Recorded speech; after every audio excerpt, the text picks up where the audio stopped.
আপোনাৰ লগত এনেকুৱা কেতিয়াবা হৈছেনে বাৰু যে আপুনি এনেকৈ এষাৰ কথা কৈ দিলে বা এনেকুৱা এটা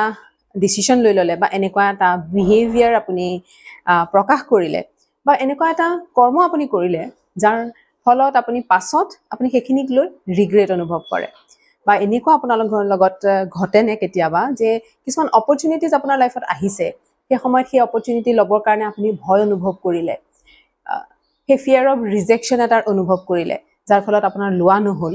আৰু পিছত আপুনি ৰিগ্ৰেট অনুভৱ কৰে যে সেই সময়ত এই ডিচিশ্যনটো লোৱা হ'লে আজি বহুত এটা বেলেগ এটা পজিশ্যনত মই থাকিলোহেঁতেন বা মই বেলেগ ধৰণে মই অনুভৱ কৰিব পাৰিলোঁ হয় বেলেগ এটা লাইফৰ এক্সপিৰিয়েঞ্চ মই কৰিব পাৰিলোঁ হয় বা আপোনাৰ লাইফত এনেকুৱাও কিছুমান ঘটনা ঘটেনে যে আনে কোনোবা এজনে আপোনাক এনেকুৱা এষাৰ কথা কৈ দিলে সেই কথাষাৰ লৈ আপুনি হয়তো 2-3 দিন ধৰি সেই একেটা কথাকে ভাবি আছে তাৰ পৰা আপুনি পৰিত্ৰাণ পাব পৰা নাই বা এনেকুৱাও আমাৰ লাইফত হয় যে আমি জানো আমি সেইখিনি সময়ত ৰিয়েক্ট কৰি একো আমি কৰিব নোৱাৰোঁ বা একো সলনিও কৰিব নোৱাৰোঁ সেই চিটুৱেশ্যনটো যেনে ধৰক ট্ৰেফিকৰ মাজত আপুনি ফচিছে আৰু সেই মুহূৰ্তত আপোনাৰ হাতত একোৱেই নাই কিন্তু তাৰ পাছতো আমি জনাৰ পিছতো আমি কিছুমান উদ্বিগ্নতা অনুভৱ কৰোঁ বা বহু সময়ত আমাৰ এনেকুৱাও হয় যে আমি গম নোপোৱাকৈ আমাৰ মুডটো অফ হৈ থাকে ইয়াৰ ৰিজনটো আমি বিচাৰি পোৱা নাই এই গোটেই কথাখিনি মই এইকাৰণেই কৈ আছোঁ যে আমাৰ দৈনন্দিন জীৱনত এনেধৰণৰ অনুভূতিবোৰ আমাৰ মাজত চলি থাকে যিহেতু আমাক কোনোদিনে শিকোৱা নাই এই অনুভূতিখিনিৰ লগত বা এই আৱেগখিনিৰ লগত আমি কেনেকৈ হেণ্ডেল কৰিব লাগে কেনেকৈ ডিল কৰিব লাগে সেই ৰিজনটোৰ কাৰণে আমি নাজানো যে সেই ভয় অহাৰ সময়ত মই কি কৰাৰ প্ৰয়োজন আছিল বা আনে কথা এষাৰ কোৱাৰ সময়ত মই কেনেধৰণে ৰিয়েক্ট কৰাৰ প্ৰয়োজন আছিল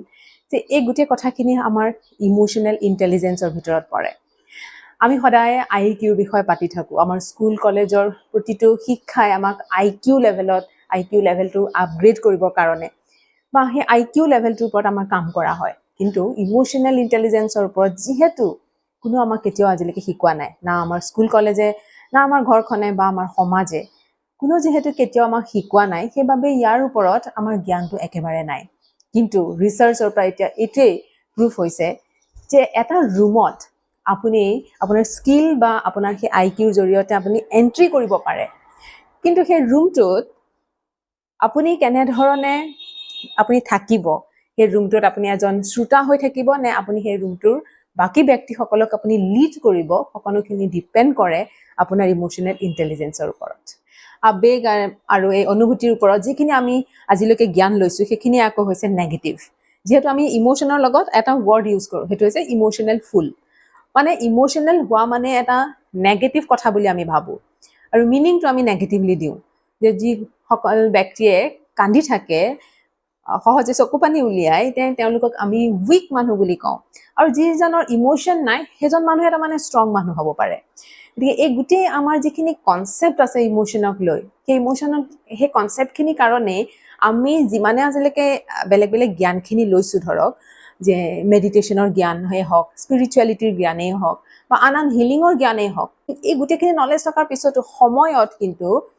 আমাৰ এই গোটেই নলেজখিনি এটা ছাইড হৈ পৰে আমি সেই নলেজখিনি সেই সময়ত আমি ব্যৱহাৰ কৰিব নোৱাৰা হৈ পৰোঁ ইম'শ্যনেল ইণ্টেলিজেঞ্চে নুবুজায় যে এজন ব্যক্তি অনবৰতে কামনেছত শান্ত হৈ থাকিব লাগে ইম'শ্যনেল ইণ্টেলিজেঞ্চে এইটোও নুবুজায় যে সেই ব্যক্তিজনে নিজৰ ইম'শ্যনটো ছাপ্ৰেছ কৰিব লাগে ইণ্টেলিজেঞ্চে এইটোও নুবুজায় যে বিং নাইচ মানে এইটো নুবুজায় যে তেওঁ ইম'শ্যনেলি ইণ্টেলিজেণ্ট এজন ব্যক্তি গতিকে আপুনি জীৱনত যদি সম্পৰ্কবোৰ সুন্দৰ হোৱাটো বিচাৰে আপোনাৰ প্ৰফেশ্যনেল আৰু পাৰ্চনেল গ্ৰ'থ আপুনি বিচাৰে আপোনাৰ জীৱনত সেই ছাকচেছটো আপুনি বিচাৰি আছে তেনেহ'লে ইম'শ্যনেল ইণ্টেলিজেঞ্চটো শিকক সেইখিনিক আপোনাৰ জীৱনত এপ্লাই কৰিবলৈ শিকক মই দুদিনীয়া এটা ইম'শ্যনেল ইণ্টেলিজেঞ্চৰ ওপৰত এটা ছেশ্যন লৈ আহি আছোঁ এই দুদিনৰ বুট কেম্পটোত আমি শিকিম ইম'শ্যনেল ইণ্টেলিজেঞ্চ একচুৱেলি মানে কি আৰু ইয়াক আমি লাইফত কেনেকৈ আমি এপ্লাই কৰিব পাৰোঁ নিউৰ' ছায়েন্স বেছড কিছুমান কনচেপ্ট লৈ মই আহি আছোঁ প্ৰথমবাৰৰ কাৰণে এই ইম'শ্যনেল ইণ্টেলিজেঞ্চৰ ওপৰত মই এই দুদিনীয়া বুট কেম্পটো কৰি আছোঁ আৰু যাতে সকলোৱে শিকিব পাৰে সেইকাৰণে মই অতি কম প্ৰাইচত ৰাখিছোঁ গতিকে আহক ইম'শ্যনেল ইণ্টেলিজেঞ্চ যোগদান কৰক থেংক ইউ ছ' মাছ